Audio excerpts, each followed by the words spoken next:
3. Luke chapter 2, verses 46 to 48. 3 days later, they finally discovered him in the temple, sitting among the religious teachers, listening to them and asking questions. All who heard him were amazed at his understanding and his answers. His parents didn't know what to think.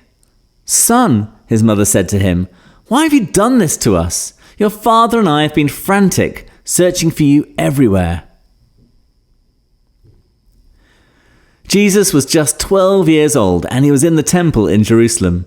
His parents had just found him teaching and discussing theology with the temple academics. If we look closely, we might discover all sorts of signs in this story. The first sign is that it all took place in the context of the Passover festival associated with the rescue of the nation of Israel. Keep that in the back of your mind.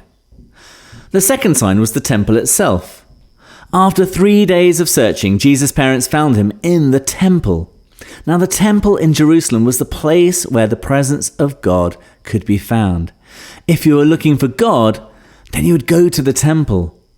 Luke was setting the scene for the idea that Jesus, as he was God, had come to replace the temple. In other words, in the future, if you were looking for God, you wouldn't go to the temple to find him. You'd look for Jesus.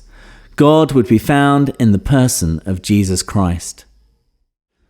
A third sign might be the phrase, "and after 3 days." If we were to zip forward to the end of the Gospel accounts, we discover another story about Mary, Jesus' mother. She found Jesus alive 3 days after he died. God's rescue plan for the nation of Israel and for the world took place after 3 days.